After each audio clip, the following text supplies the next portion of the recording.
Dave and Dujanovic. It's summertime. It's summertime. We're not supposed to think about school.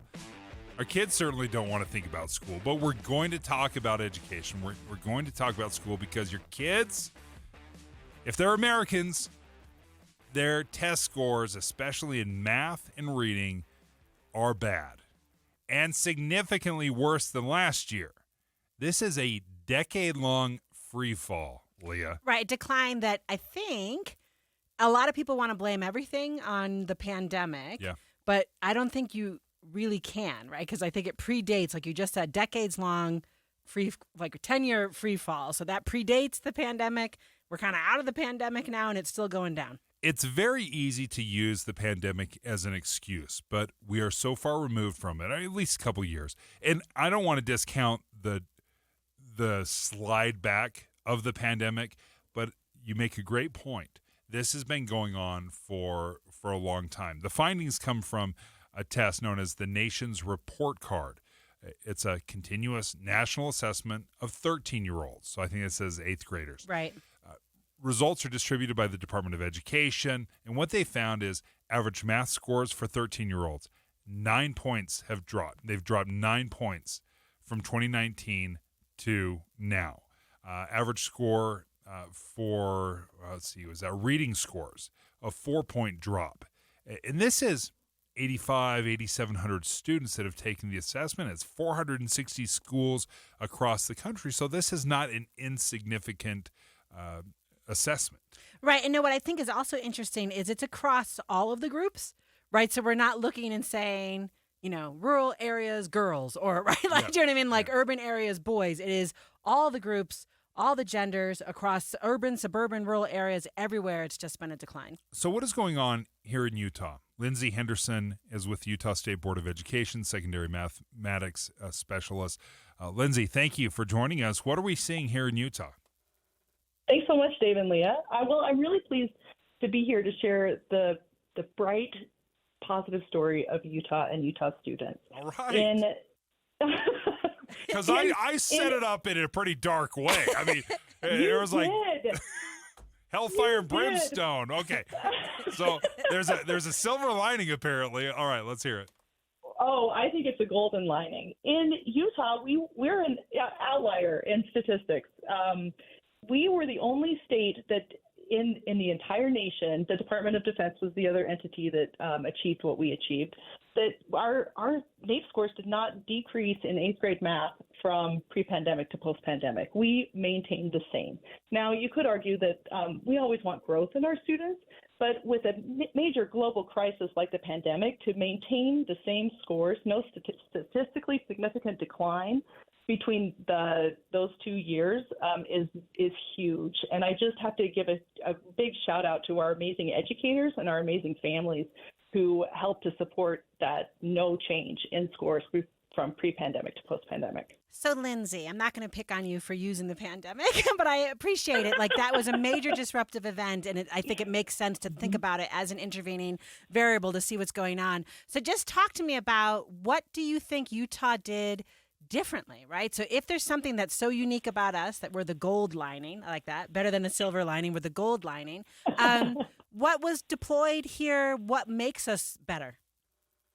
Well, I think our response to, a disruption was really unique. We leveraged, I believe it was $9 million of funds from our federal emergency partners to help get kids access to technology, to help get infrastructure in place so that everybody had internet and things of that nature. I saw principals driving their cars to take lunches to kids at their homes during the pandemic when schools were shut down. It was just an amazing mobilization of community. I think Utah's really great in the community support, how we all come together and really try to get through things together. I love that about our culture here in Utah.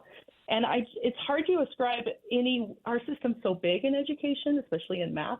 It's hard to draw causation or correlation between any particular thing. We have several unique features of our system that I think makes us stand out from the rest of the United States.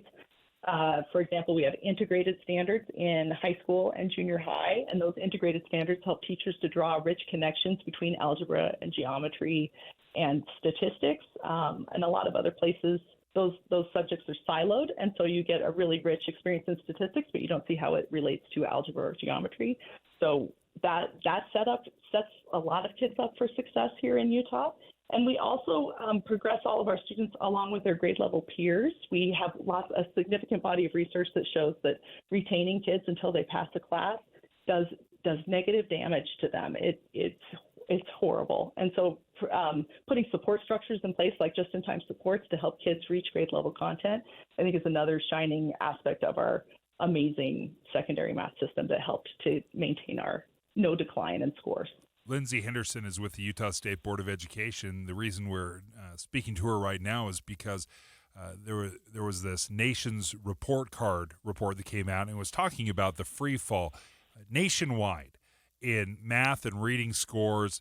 Utah is kind of an aberration. We have not seen these similar decades long, or at least free fall from at least the pandemic.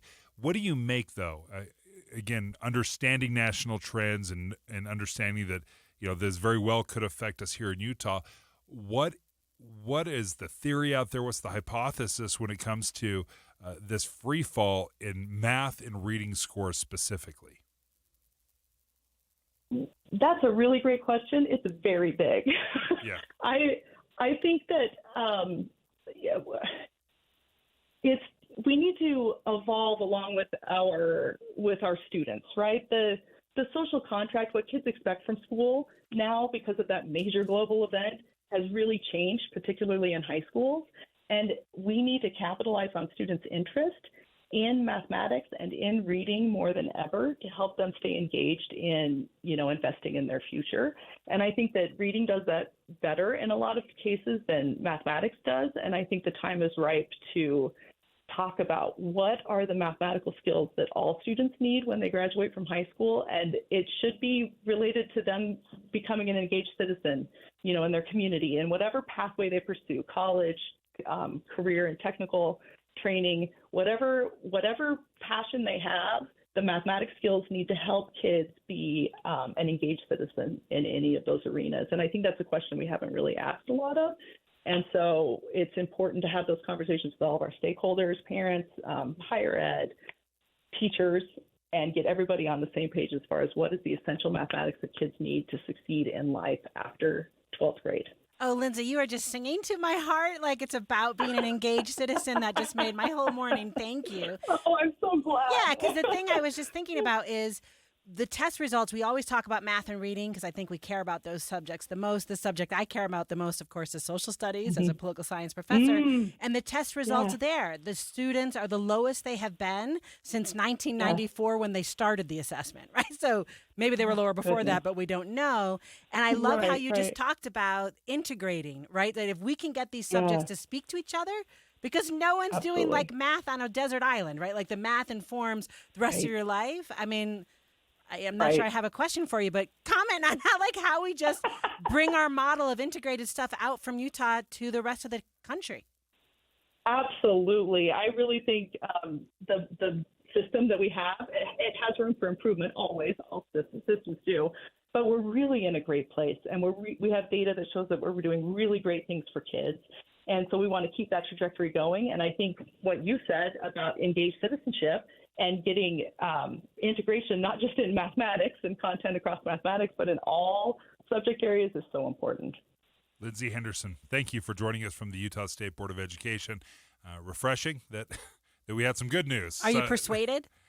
In some ways. Okay. I think what concerns me when we see this, or especially over the last decade, I don't think it's coincidence that these plummeting math scores, reading scores, really mirrors the invention of the iPhone, technology, smartphones in our hands, and you're like screen time, Dave. You blame everything on screen time.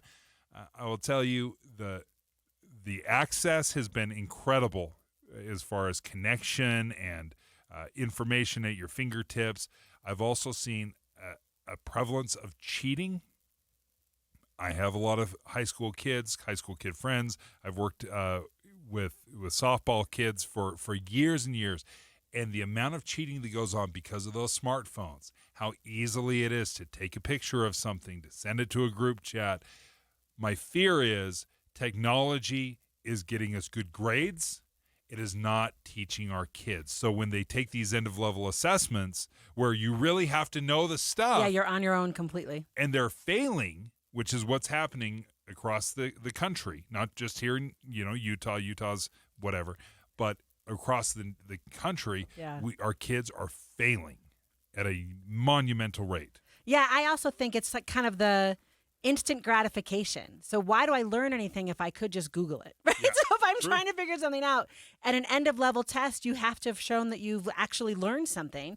One of the things I think, Dave, is that we don't expect from our kids, right? Like people will say this test doesn't matter. And I always say to my children, yes. it does matter, right? So you actually have to try, and it's a high stakes test, and there's some value in doing that. And maybe it will be hard in the studying you put in, but you actually have to do that work. I love that. It's so true. And I've experienced that. My kids have said that to my face. Like, it doesn't even count, Dad. It doesn't even matter what I get.